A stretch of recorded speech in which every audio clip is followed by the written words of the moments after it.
মিয়ানমারের শক্তিশালী ভূমিকম্পে এখনো পর্যন্ত 144 জন নিহতের খবর পাওয়া গেছে। আহত হয়েছে অন্তত 732 জন।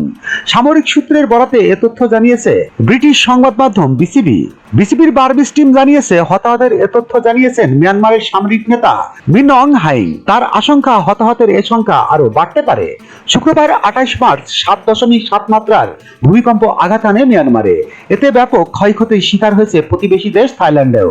দেশটির নির্মাণাধীন 30 তলা একটি ভবন ধসে পড়েছে। থাইল্যান্ডের national institute for emergency medicine বলেছে, নির্মাণাধীন 30 তলা ভবন ধসের ঘটনায় আগেই সেখানে 43 জন নিখোঁজ হওয়ার সংবাদ আশঙ্কা করা হচ্ছিল, সেটি বেড়ে 70 জন হয়েছে। তবে ধসের সময় ভবনটিতে প্রায় 320 জন কর্মী ছিলেন এবং তাদের মধ্যে 20 জনের মতো লিফটে আটকা পড়েছেন। ওই ভবনের নিচে পড়ে মৃত্যুর সংখ্যা অস্পষ্ট। উদ্ধারকারীরা জীবিতদের সন্ধান চালিয়ে যাওয়ার কারণে ঘটনাস্থলে একটি অস্থায়ী হাসপাতাল স্থাপন করা হয়েছে। পরিস্থিতি মোকাবেলায় ব্যাংককের জরুরি অবস্থা ঘোষণা করেছে কর্তৃপক্ষ। ভূমিকম্পের কারণে থাইল্যান্ডের স্টক এক্সচেঞ্জের লেনদেন বন্ধ করে দেওয়া হয়েছে বলে জানিয়েছে থাই এনকোয়ারার। ASBD 24, সত্য প্রকাশে প্রতিশ্রুতিবদ্ধ।